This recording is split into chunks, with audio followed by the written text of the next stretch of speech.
West Michigan. This is Grand Tap Media Business TV. My name is Pamela Keim, your host.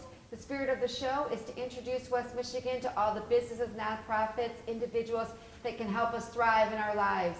We are recording out of the Grand Castle. We're inside the Grand Castle Library, which is the jewel of the Grand Castle. This is the second largest castle on earth, and it's located in Granville, Michigan. I want to thank Roger Lucas for allowing us to record our show inside the Grand Castle Library, and thank you WCET for being here today, Brian. But we have a very special couple guest with us today on our next show. If you didn't know, this week is National Police Week, and all of us know how important the police are. And they've been having some issues over COVID, and we have a very special guest for you today, Johnny Brann, who owns Brann Steakhouse. He is now the president of Voice for the Badge, and that was started to honor our men and women in blue, and he's going to share more about that. And also, Johnny's going to be talking about a new book called Real Cop, and it's the memoir from a former police person named David Leonard. He served inside the Grand Rapids Police Department for 25 years, and he saw a lot, and he tried to make things better, and he shares his stories, and we're going to be talking about that book. But I have Stephanie Kolakowski, and all of us know that we have been friends for a while, and she is here with Johnny to share a big event that's happening tomorrow, and I'm going to let her talk about that event, but it's to honor police. So I want to welcome to the show Johnny Brann. Hello. And of course, dear friend, Stephanie Kolakowski. Thank you for being here today. Well, thank you. All right, so let's just tap right into it, as we both have shared in the past. All right, so let's talk about what is Voice for the Badge. Why did you start it? We know who you are. You were an entrepreneur, very successful. Brann Steakhouse. Know your brother Tommy very well. He did sponsor the grand opening of this library back in 2019. I can't believe it. I feel like everything's a blur. Before COVID, right?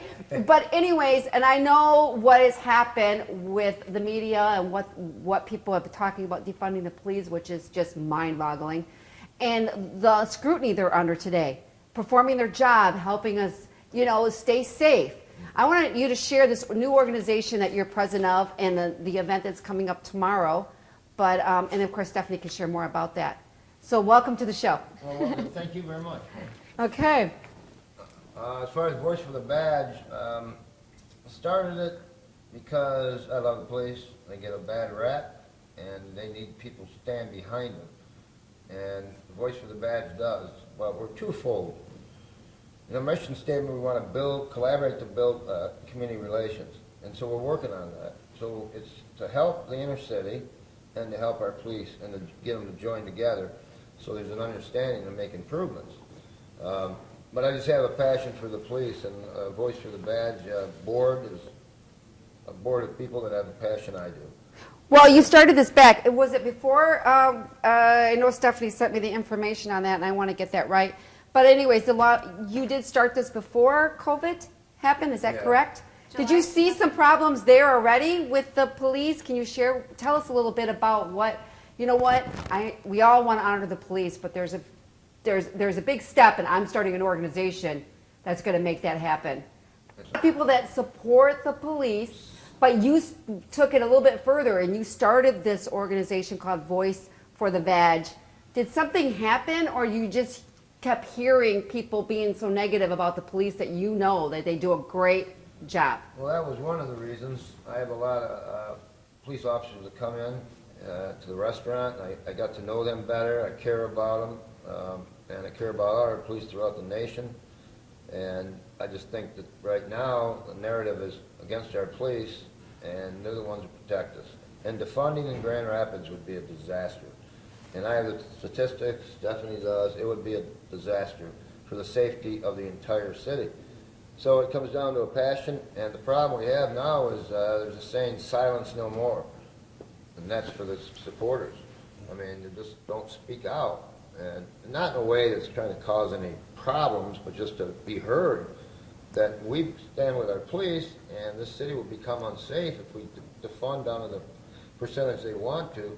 So the whole city would be unsafe, our police officers would be unsafe.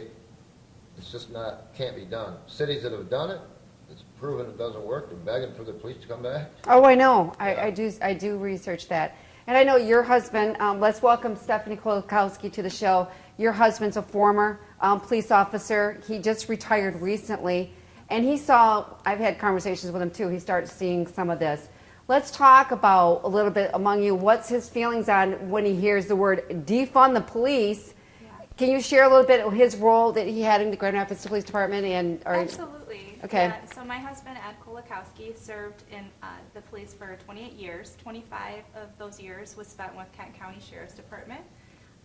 Throughout his career, he did many different things, and he talks a lot about the joy of that he was able to try different talents and experience different things, from working 15 years in the Detective Bureau with child sex crimes, to working on Border Patrol, to teaching and facilitating, so forensic interviewing for children who have gone through different types of abuse, including sexual abuse. He's traveled the country with the Sheriff's Department. And he really wants to get involved with Voice for the Badge. Obviously, a lot of respect for Mr. Brann and what he's doing. Right. My husband, absolutely, is how can we now start the healing process together? And that's everybody. And how can we make sure that the decisions that we're making are in the best safety and concern for all of the children and families that live here in Greater Grand Rapids? And so having those conversations go from, okay, how do we take action now together? Understanding empathy comes first. How do we take action together? And like Johnny, I don't believe that, first of all, I think in communication is often the biggest hurdle, right? Because what we say and how people perceive it can be one way, right? And what we intend or mean by it is another. And I think defunding is a really great example of that. I don't even know where that term comes from. Okay, let's share a little bit about that. When that came out during the riots, I was where are you thinking? Nobody believes that is a good solution. No. And, I will have to say, Johnny, during the riots, I seeing everything on social media and on television during these, and the brutality that they were going towards the police, these angry people. Yeah. I felt very much afraid that the law enforcement was going to be, dismantled. Right. And I'm thinking, I'm dating myself, and I'm older. There's no way that I believe this is a good idea. Where did this even come from? Well, it came from, around the country. People were already talking about it. And the commission, and there was one in particular, a freshman commissioner, first year, brought up the funding, along with another commissioner. And there's just no sense. It makes no sense. It just doesn't. And the riots, as far as that goes, people were saying, hey, the police were, being brutal, they were doing this and that. Well, our police had frozen water valves from bricks. They stood in their face and some nasty things to our police. Yeah. So I really don't, there's two sides to that too, and I just think it's unfair, and that's where my passion comes in. We're all about unity. We want to solve things. Right. That's our group. We want to solve things. We want to help our police. We want to help the inner city as well. So we're not just one-dimensional, and that's what our goal is. We're already working on it. We've made inroads in the inner city with some activists that we know that have participated in some of our events, and we have with theirs. There's unity that can be made, and we're working on that. And but right now, the narrative on our police is just so wrong, so unfair, and they take one incident and say it's the entire country, all the law enforcement, and that just can't be. And why do you think that, you're a businessman, why don't you think people are more, you've done something with this Voice for the Badge to put yourself out there. I don't know if you're getting criticism. I mean, Stephanie can share a little bit about that. But why are most of people afraid that if they support the police? Because we see that, I see that more and more, and we're whispering, Johnny. We're whispering behind closed doors. It's we don't believe with this, but nobody has the courage. Well, they're worried about the ramifications. Mm-hmm. And it's time to speak out. Like I said, silence no more. And that's right. It's got to happen because there's a lot more supporters, far more supporters than non-supporters. But why they don't speak out, I think it's partly because they're a little concerned about the ramifications. And some people don't have enough of a commitment come forward. They got a busy life and they just don't come forward. And they're going to speak out, we'll give, because there's so many supporters. And there is such a thing as strength in numbers. Well, there is strength in numbers, but right now we're seeing a small group of people. We're trying to find blame, like somehow it's the police problem that there's the situations that our people are dealing with today that brings them into a domestic situation, whatever. But we're looking to the police. You're going to solve it all, but you have to act perfect. Exactly. And then we're gonna go put you on trial, and we're gonna make, like, we would have made it better. We expect them to be perfect, and we're not perfect people. You're so right, and that's where I had a post I put up and said, you go to a scene, you're going to a scene where a non-supporter needs the help, and then you help and do what you need to do, and you leave, and they're still not going to like it, even though you might have saved somebody's life. Right. It's just, and that's around the country, and it's got to change. There's cities right now that had defunded that are bringing back officers, begging for them to come back, and that's going to happen around the country. It's exactly it. And I know there's more and more people, but I'm really was surprised during the riots how many of our leadership did not speak on behalf of the police. They all went to the other people that were causing the chaos and whatever. And to me, I was afraid that America was going to be no more. Yeah. And that if you don't have no sense of the law, you don't have a sense where you can call 911 and somebody's going to come to your aid, right. Which I've experienced having with a car accident, whatever, the police came. They were the first responders, and everything had its, I will share with you, my son we got in a bad car accident. The police came. I was in, chaotic. I bled all over my son on the street, right? Okay, and the ambulance came, and they rolled me into Spectrum. They had all of the systems set up to help me, and I had no idea what to do to put my son back together. But you started off with the police handling. We're in the middle of, Ivan Rest in 44. That was before the mall. And I was weeping when I got my son home after 7 days, and he had to, some stuff he had to still deal with, but how everything was taken care of for me. Right. We have set up that system.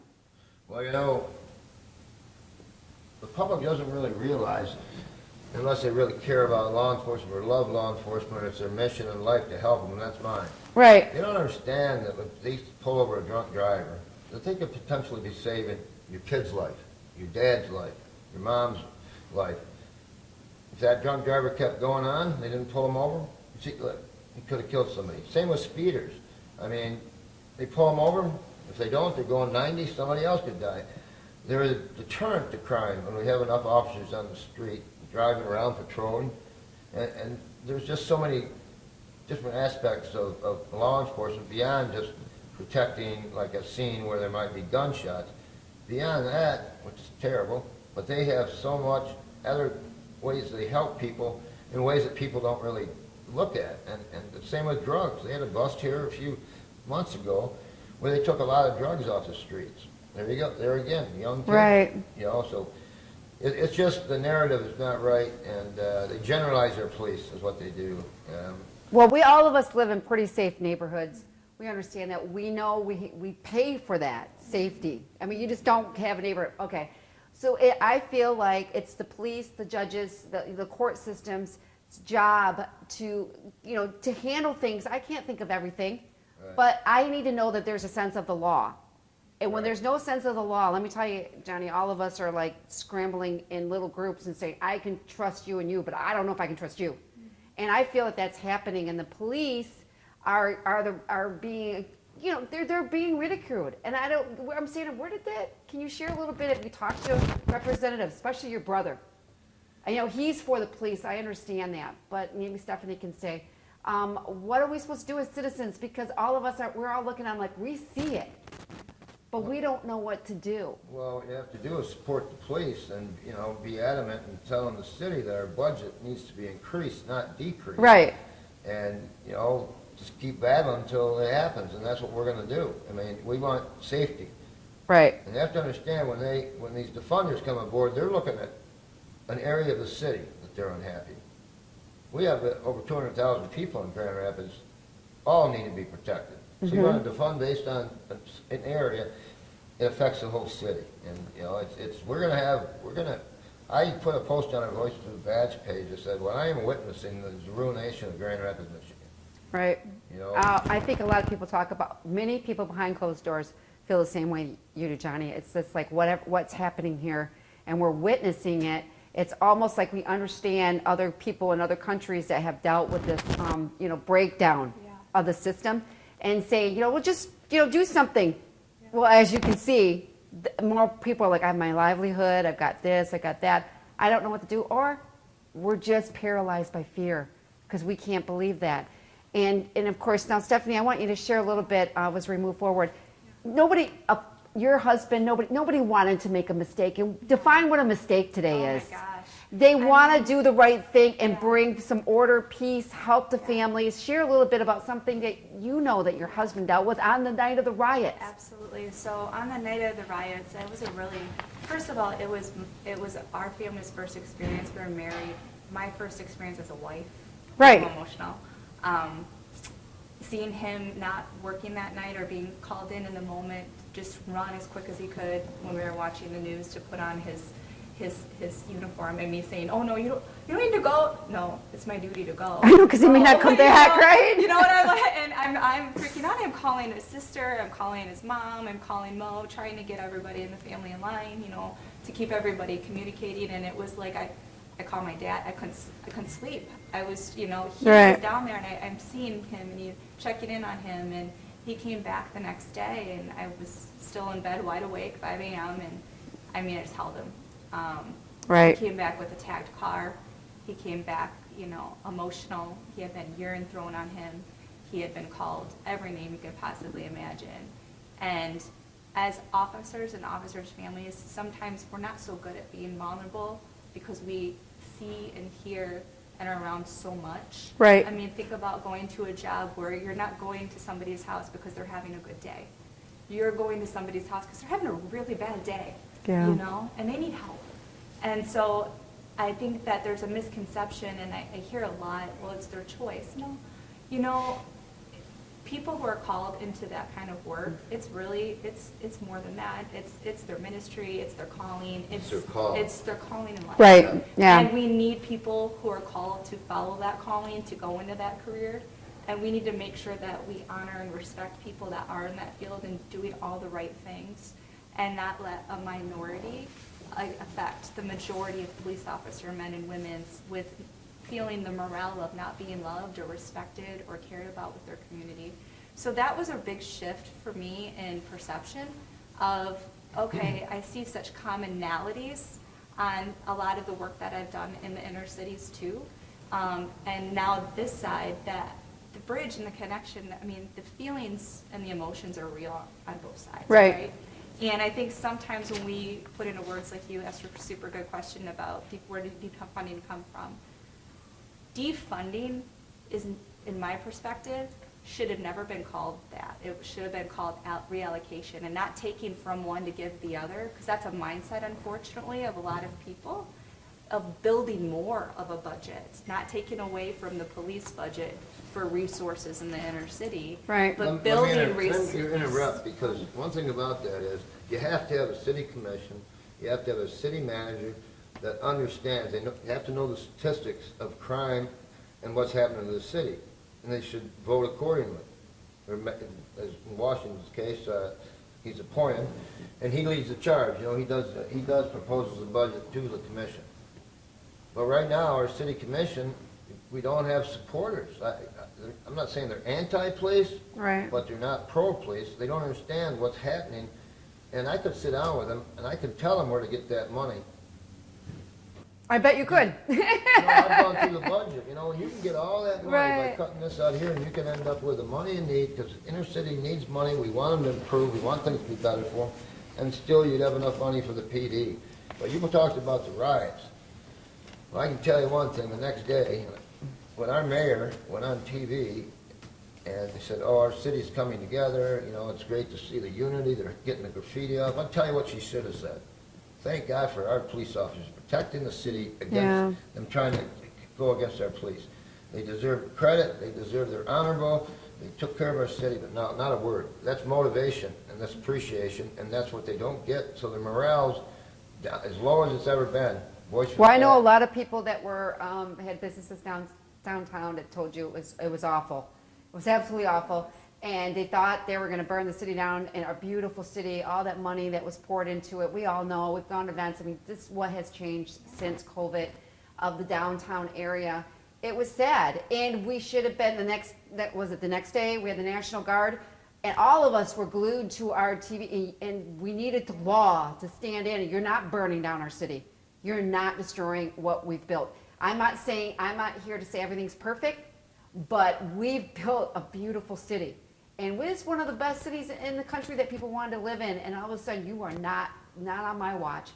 And that's what we wanted the police to say, the National Guard, you're not burning this down.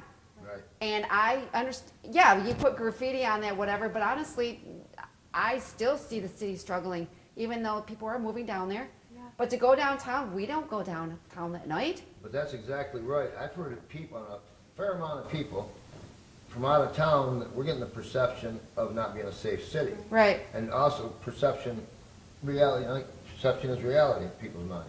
Well, we're not a safe city to people, even in Grand Rapids. Like you mentioned downtown, I know several people that live in Grand Rapids said, I don't want to go downtown anymore. Just Right. what you said. Well, we didn't want, and one of the things that many of my people behind closed doors, look, we have a nice vehicle, we work very hard for it. We don't know if if the police are going to stop people from like keying our car because they're angry.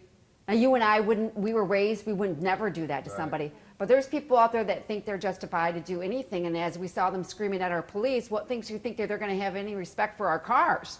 If they're not even with the people of the law that put their life on the line. Right. Well, there's some anti-police people out there that you're not going to change. Right. We want to, but they just have bad experiences, whatever. And I do understand they've Right. had bad experiences, and I can understand where they're coming from when they watch these, but they have to know and understand that this is a small percentage of police officers, small percentage.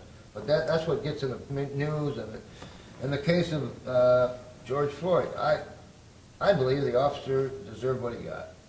You know, and I don't know how true it can be, but I really do. And I was happy because, you know, to me, he killed the guy.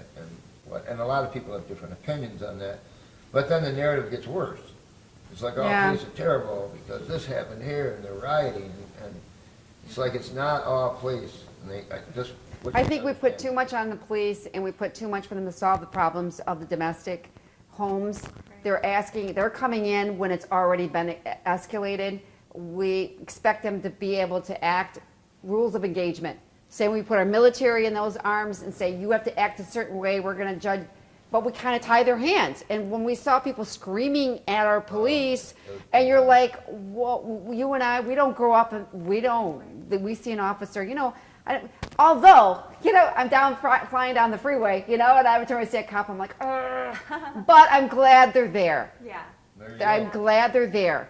Okay, so let's talk about the event tomorrow. Oh, yes. What is going on So tomorrow? in honor, it is Police Week nationally this week, and tomorrow we are having the Police Memorial event, and that's going to be at the American Lodge Canoe and Boat Club. Yep, boat. And so we're starting at 4, but asking people to get there at 3:30. And thank you to Gerald Ford Lodge 97 and the Grand Yeah. Rapids Police Department. And we're going to honor the fallen heroes. You know, things that don't make the headlines are how many law enforcement agents have and officers have lost their lives. So when we look at 2020, there's been 274 officers who have lost their lives in the line of duty. And we got to honor them, and we got Yeah. to be there for them, and we got to be there for their families. Yes, of course. And so please join us. I'm looking forward to being there. And where do they find Voice for the Badge will be information out on that? Go to your Yep, personal. So if you want to go voiceforthebadge.com, on there we're connected to Facebook. All of our events are publicized on our Facebook page for Voice for the Badge. So you can keep up to date on things that we have going on. If you feel called to be a part of a group that, you know. Is that a nonprofit? It Yes, is. it is. Okay. Yes. All right, it is a nonprofit, so they're able to contribute towards them, raise some money, and you do have an event coming up. I saw this, an outing. Is that So for this that is or huge. for So do? we've got two, yes. Two events, okay. Well, It's a big one. As So- far as the memorial tomorrow, they've had it for years, and they honor all the fallen officers, Grand Rapids and Kent County Sheriffs. Okay. and different officers in the area. And it's a beautiful event. It really is. The families will walk up with an officer with a rose, honor the fallen, the family of the fallen.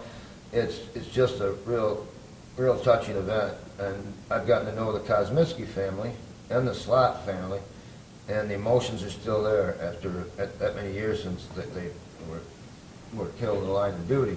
So it's a beautiful event, really heartwarming, and we just want to get a lot of people to show support. I mean, Judge at 61st District Court in Kent County. She'll be our guest speaker. We are blessed. A lot of the commissioners do show up, and we're hoping that this year all of Grand Rapids City Commissioners will show up for the event. We think it's very important that everybody's present there. hey, it's you watch the officers and the families, Right. and when I leave, I get more passion. I get more passion than I thought I couldn't have any more passion. The Voice for the Badge is going to make a difference. I guarantee it. We know what it is to support, be a voice for the cops, police officers. Yeah. I don't mean to say it like that. I guess I'm dating myself. But what else would you like to see in the months, the years to come with this organization? Well, the Voice for the Badge, our mission statement is to stand with all law enforcement any way we can, always, not exact words, and work, collaborate with the community to build engagement. So we want to support our police. They should be supported. We want the narrative on them to change, and we want to help the inner city so they understand, we understand too, what the needs are and the problems, so we can join together in unity. So we're just trying to make things better, and as far as our police go, what more honorable job could there be than that? Absolutely, It's not like they make $500,000 a year. They don't, but they honor the badge. It's their calling. But someday, and it's beginning now, someday, the adding back to the budget after the funding is happening, I know in Tucson, Arizona, and a couple other cities, Sacramento. Yep. I mean, it's happening, but what we want to do, there will never be an end to this, because we're going to stand with the police. Correct. Yeah. But our mission is to make a difference in the police department their morale is as low as it's ever been. It's terrible. I mean, I know a lot of officers, of course, and it's terrible. I ask every one of them, and they're like, yeah, I can't wait till I can get out of here. You know what? Well, all of us want to feel safe, and as we go to, really, it's providential that you're here today. Real quickly, this morning I heard a sound in my home, and Chris, I'm grabbing my phone, and what do you think I'm going to do? I'm going to call 911 because I have no idea. I mean, we all think we can defend ourselves, but you're younger than me. Yeah. But as you get older, you realize Yeah. how vulnerable you can be. And I was running up the stairs going, hello, hello, because I heard a noise, right? Yeah. And I thought, got my phone, did things to protect myself, even though we have an alarm system. But the whole thing was like within seconds. My whole world went. Yeah. But that's another. You don't feel safe. You're gonna go in your little group, and you're not gonna thrive. Yep. That's just the way it is.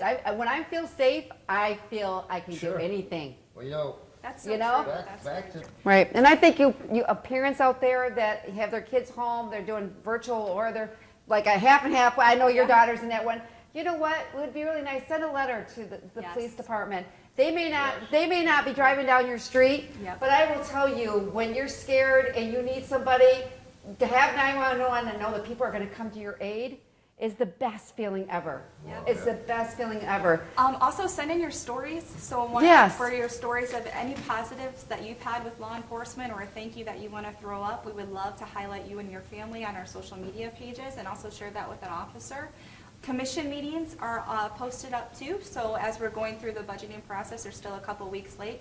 Join us live, chat, call in, make your voice heard. Yeah. It's one thing to talk in silence or talk with a friend, but don't be afraid. Don't be afraid to get it. We want to thank Johnny Brandt. He is a great supporter of our police, and he wants us to support them. So that way, reach out to Stephanie Kolakowski.